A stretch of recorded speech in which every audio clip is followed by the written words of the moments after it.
alam mo, Sandro, live na live pa rin tayo dito sa Department of Agriculture at kung saan nga kasalukuyang meron nga sila nga nagaganap na activity. Ito yung tinatawag na World Food Day. Actually, yearly ito, Sandro. October 16 ito ginaganap. Pero may mga activities na sila prior to October 16.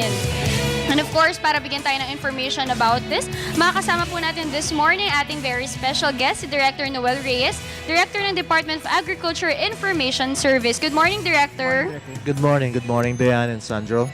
So, Sir, siguro to start off, how long have we been celebrating World Food Day? Ano po ba yung background about World Food Day? Kasi marami po hindi may alam kung It's ano a ito. worldwide event. It's spearheaded by the UN Food and Agriculture Organization in partnership with governments of the world.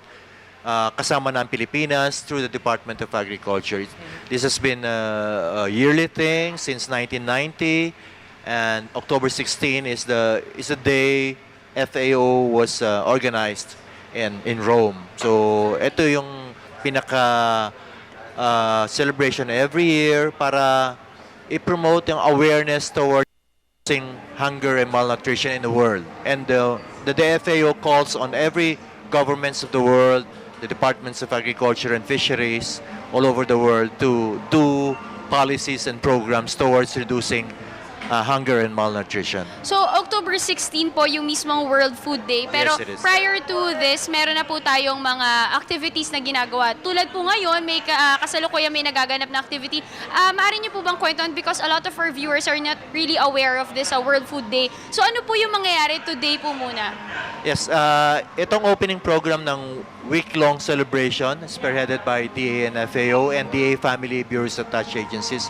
So meron tayong ngayon flag ceremony, later on the usual flag ceremony, and then opening ng exhibits, photo and product exhibits by Secretary Alcala and FAO representative ng Philippines, Toshihiro Tanaka, and all other DA and FAO officials. So meron po tayo ngayong opening program, and then this will be replicated later this afternoon dun sa Eastwood para naman sa mga commercials, sa mga urbanites na para i-promote din itong World Food Day. And then 16 we'll have a culminating program sa Liwasang Aurora. Magkakaroon po tayo ng awarding doon ng mga nanalo ng poster making contest, mga bata, outstanding rural women, and will feature a palay dance courtesy of to be led by ASEC Eric Tayag. And then there's a reading of the World Food Day Pledge for 2013, and then candlelight ceremony. Sir, Also, marami mag-attend doon, all officials of the DA, family agencies, regions, bureaus, attached So, agencies. talagang big event po Yes, talaga. it is here in the Philippines and worldwide. Yes. Sir, so World Food Day is celebrated because it's mainly about world hunger. Yeah. So here in our country, how are we celebrating it po? Like ano po yung mga activities na gagawin natin to help siguro alleviate hunger nga po? I mean, this is also a recurring problem I guess in our country. Yes, it is. Ito lang naman ay awareness lang. We've been doing this, the DA has been doing this, and all other concerned agencies to reduce hunger and malnutrition. Ito lang ang height towards World Food Day. Pero tuloy-tuloy naman ang mga programa ng Department of Agriculture under Secretary Alcala. So, ito lang, kumbaga highlight lang kasi dahil doon sa observance ng World Food Day. Pero tuloy-tuloy po ang mga programa ang ginagawa ng gobyerno, ng Aquino government, and the DA and other convergence agencies, DAR, DNR, and DSWD, DOH. Pero But dito, sir, dito sa Philippines, isa po sa pinopromote ng World Food Day ang pagkain ng masustansyang pagkain at Of course. organic food. Yes. Maaari niyo kami siguro kwentuhan kung ano pa po, syempre iba-iba yan, Sandro, depende sa problema ng bansa. So dito po sa Philippines, ano po yung kalimitang or yung palagi pong nagiging challenge or problema ng mga mamamayan na gusto po nating i-push para sa World Food Day? Yes. Tama-tama. Kasi ito ring taong ito is National Year of Rice. At mula nang dumating si President Aquino and Secretary Alcala, nagbalangkas po kami ng Food Staple Sufficiency Program para hindi lamang nakatuon sa bigas, kundi sa mga other staples na ibalik. Okay? Ang white corn, ang cassava, ang kamoteng kahoy, at lahat na nakalimutan ng mga ating Na may ibang mga alternatibo Yes, na masustansya staples. rin naman. Yes. Mhm. Kagaya ng white corn, 14 million ng Pilipino ang kumakain yan. So, we'll have to increase production and promote consumption of white corn. Andyan din po ang consumption ng brown rice na yun po ay konting milling lang at kasi nasanay tayo sa puti pero brown rice is more nutritious. Yes. Andyan din po ang root crops at kasaba, kamote, yun sa mga sa Batanes and all other parts of the Philippines. So, yan po malaki po ang programang yan, ang Food Staple Sufficiency Program, and we're nearing sufficiency in rice and corn. Okay, so yun po ang tinututukan ng Department of Agriculture under the leadership of Secretary Alcala. Yes. Sir, how near are we kumbaga sa food sufficiency kumbaga? If what is our goal po ba sa food sufficiency? Like gaano karaming mga produkto or mga ani ang kailangan? At yung para masabi nga pong talagang tayo sufficient na nga. We're looking at 18.5 this year ang production ng palay, and last year it was 18. It's still a record harvest for the Philippines.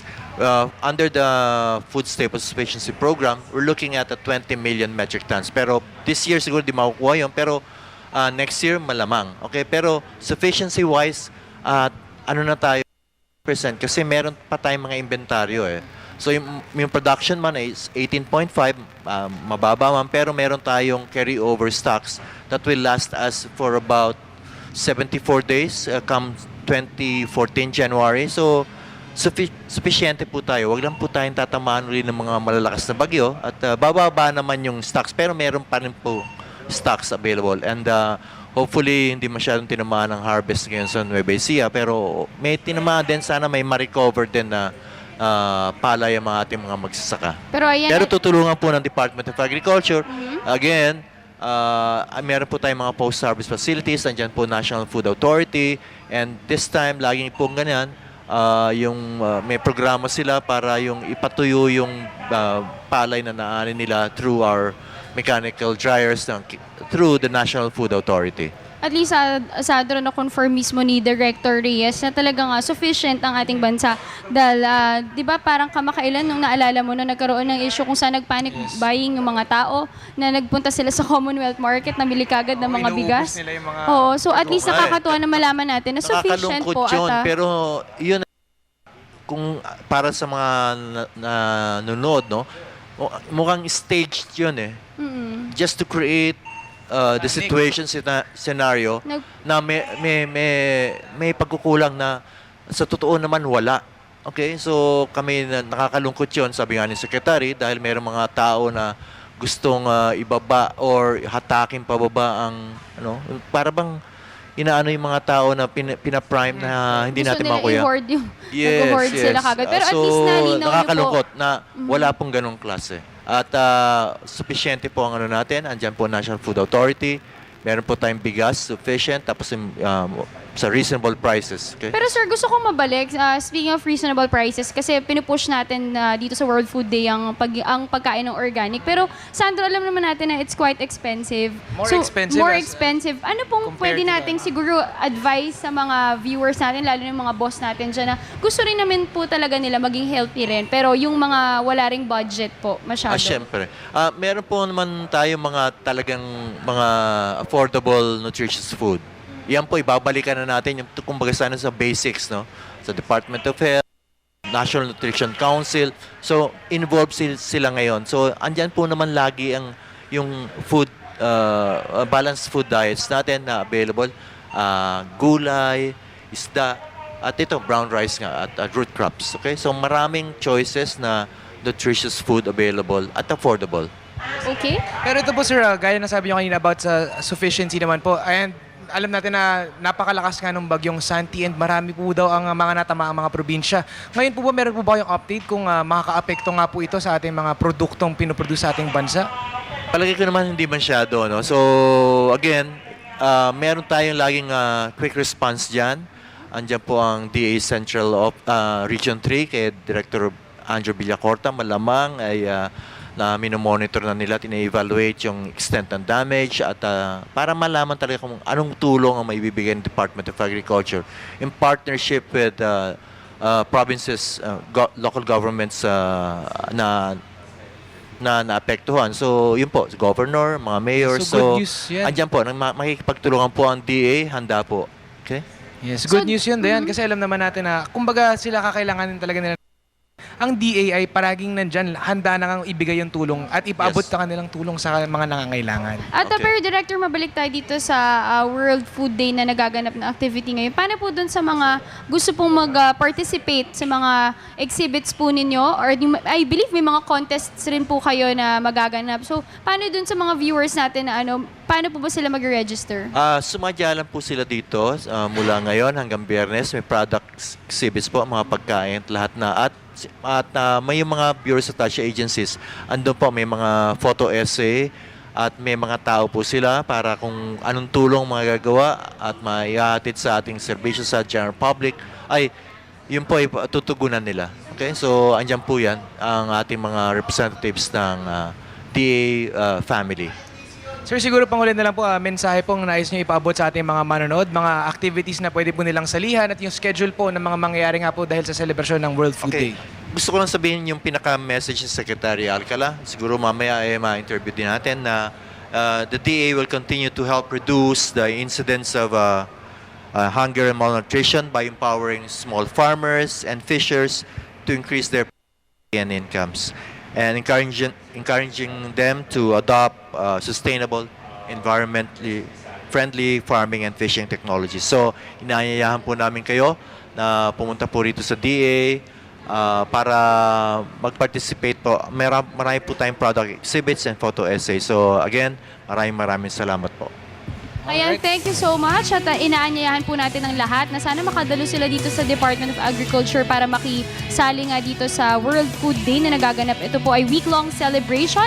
At maganda to, Sandro, na mamulat lahat sa kahalagahan ng pagkain. Dahil alam mo, marami talaga ngayon, isa sa mga cause ng sakit dahil nga, di ba, naka-interview rin ako sa Breast Cancer Awareness Month, yung pagkain na kinakain natin ngayon. Nutrition, kumbaga na nakukuha mula sa ating food. Tama yan. Ayan, so maraming salamat, sir. That was Thank you. Director Noel Reyes, Department of Agriculture Information Service Director. Thank you po. Thank you, Dan. Thank you, Sandro.